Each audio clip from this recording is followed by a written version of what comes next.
Alright, what's up guys, it's Saint, and today I'm going to be doing a tutorial on how to do Twixtor in Adobe After Effects CS5. I also want to thank Monsters for this nice background right here. So let's get started. So you want to open up your Adobe After Effects. I have CS5, you're going to need Adobe After Effects CS5 and Twixtor or Twixtor Pro to do this. So what you want to do, file, import, file, and then just find your file and import it in. I already have it in here, so I'm just going to drag it down here or up here, it doesn't matter. And the first thing I want to do before I do anything else is go to Layer, Frame Blending, and Pixel Motion. Just make sure that is checked off, and then come down here and check this off so it enables frame blendings for all layers.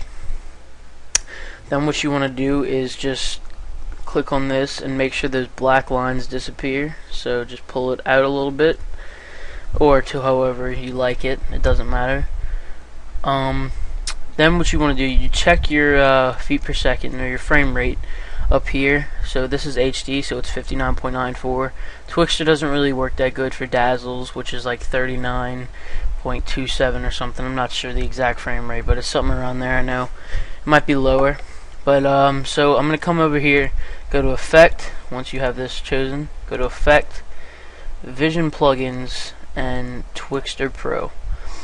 What you want to do then is come over here to Input Frame Rate and just change it to 59.94, since that is my frame rate on my clip. So 59.94, and come down to Warping and do Inverse with Smart Blend, and then just go ahead and bring that back up. Come down here and drop this down, go to Effects, Twixtor Pro, and Output Control. So after you do that, you want to come over and find the place on your clip where you want to start the Twixtor. So I want to start it right there. I'm gonna click the little stopwatch for speed, so that drops in a keyframe, and then afterwards you can just click this to drop in keyframes, or you can just change the speed, as you'll see.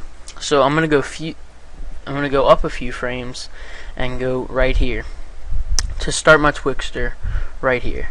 So I'm gonna bring this up just to get it more precise as the keyframes move forward. So I'm gonna move forward one more keyframe. No, I'll go ahead and stay right there. Alright, so I'm just going to drop the speed down, and I'm going to make this really slow. I'm going to drop it down to 0.5. Once I've done that, you can see there's two keyframes. One is 100, and then the next one is 0.5. You can change it to any speed you'd like, but I'm going to go to 0.5. You know what? I'm going to delete that keyframe, and I'm going to move it up a little bit more, because I was absent-minded and forgot that it sets it back a little bit once you set your time. So right here, I'm going to go right where it comes out and turn the speed down to 0.5, and that drops in the keyframe right down there, and you can see it's just coming out of the zoom right here, and it just goes really slow from then on. You'll see it warp out. Gotta let that load. Well, guess I have to redo it again. When you're setting your speed that low, you want to really make sure you know what spot you're doing it at. So I'm going to go through to right there. Set it back to 0.5. You just got to play with your settings, make sure you like them. So as you can see now, it's pretty good coming right out of the zoom, and it's just going smooth right here, and he's zooming out.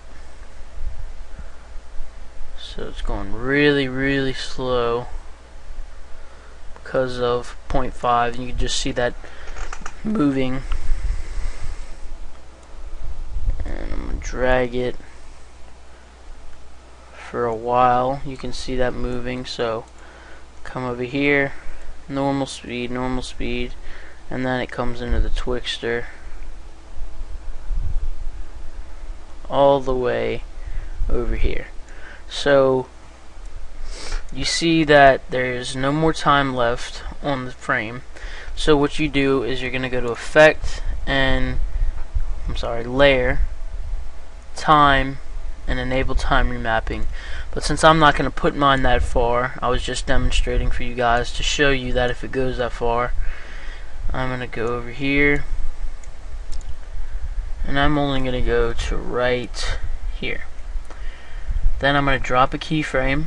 So just click this little button right over here, and then I'm going to go forward 1 or 2, 3 frames and change the speed back up to 100. And there you go. So right here I'm going full speed, and then I zoom out real slow, and then come back to normal speed. Just my computer's slow, so it doesn't load fast, but yeah. And right there you will have that, but also since you used all that time up on your timeline, you're gonna have to come over here and do Enable Time Remapping over here. But I'm not gonna have to do that because I have a long enough clip, so you could see it's already over here and I'm done doing what I have to do. So once you're done with that, you could just bring up Output Control, Twixtor Pro, Effects, and there you go. So you're done your Twixtor. Hope that helped you guys. Next thing, or you don't have to do this, but I prefer to do this. I'm gonna go to Effect and Color Correction, Color Curves. I have a preset saved for this, I think, but I can't find it. So that's kind of aggravating. But what you can do is just drag this up and down depending on how you like it. So make a nice curved line that puts some contrast and a nice little color correction on there. You want to bring the greens up a little bit. Bring it down right here. Gives it a nice, brings out all the colors. Go to the alpha and do the same. Go to the blue. You can adjust this to how you like, but that gives it a kind of yellowish look. So I'm going to make it look kind of blue. Come up to your reds. I'm just going to bring that down a little bit, so that gives it a colder look. If you're looking for a warmer look, you can just drag this up and drag your blue back, and that gives it a nice warm look. I'm going to give it a colder look and make it blue, and drag it down to where there's almost no red but a nice color on it. Come back over here on the Twixtor. It's going to be shadowed a little bit, but that's because when you render it out in Vegas, you want to disable resample before it gets in here. But I'm perfectly fine with a little bit of shadowing. It runs really smooth. Twixtor Pro especially runs really smooth and nice.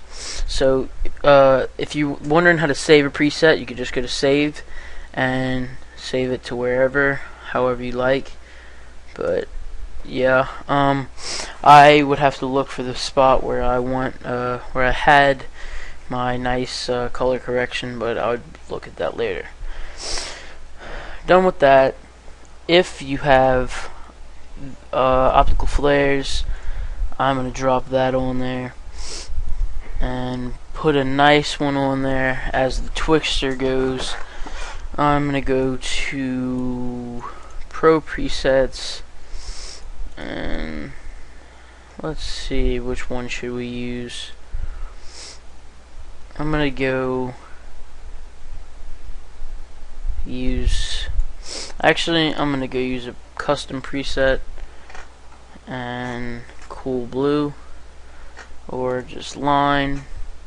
Click OK.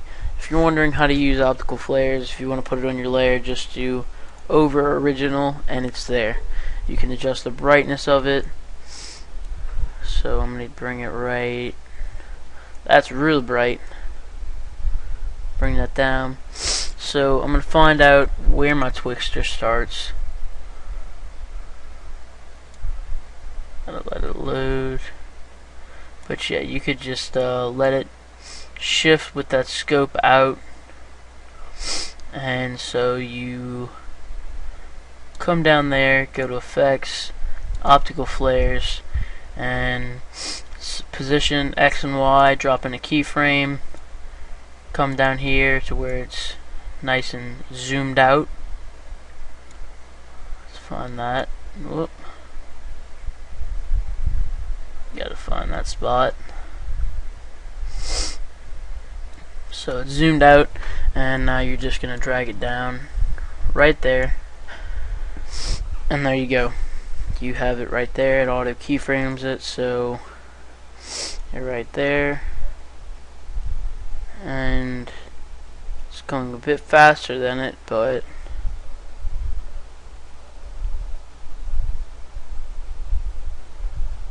so yeah, fool around with that. I'm gonna move that keyframe up to here and bring it right there. So there you go. That's how you do the optical flares. Just a quick little review on that. But I hope the Twixtor helped out, and I hope the optical flares helped out. Hope these curves help you out. If you guys want some color correction tutorials, let me know, and I'll be sure to do some for you guys. Just go to composition. Once you have it chosen, composition, and add the render queue, and just choose your settings. I'm not too good with my settings on After Effects, but working on that.